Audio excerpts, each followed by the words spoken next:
All this week on Dateline Schools, we're talking with the director of the St. Clair County Technical Education Center, Pat Yanik, to learn how this whole pandemic has changed how they're providing instruction to our kids that attend tech.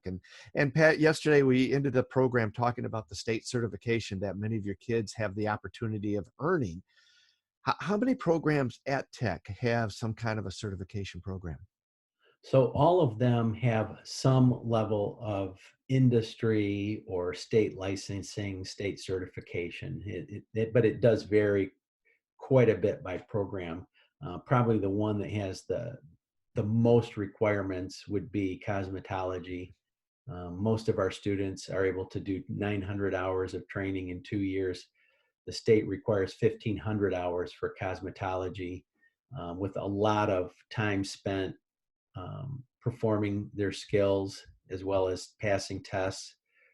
Health, CNA, certified nurse aide, very similar to that, not as many hours. But those are pretty intense, pretty exhaustive, both hands-on as well as a written assessment that they have to pass to become licensed.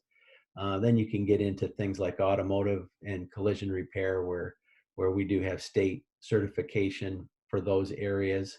But then moving down the list, there are things like ServSafe for culinary is an industry test that's a sanitation test that allows a student to become certified, or OSHA 10, which is a safety test for our construction trade students. So some of them, they don't cover the whole program, but they are industry recognized credentials that students need to be able to start working in their field. And so if there is one available, we utilize it. We provide access and training and pay for those assessments. But every program at Tech has something that students can earn, so that when they walk out the door, it's industry recognized credential. Well, it sounds like you guys are going to have to do a lot of record keeping, and somebody's going to have to stay on top of to make sure the kids get where they need to be to take their testing once this thing is all done, isn't it?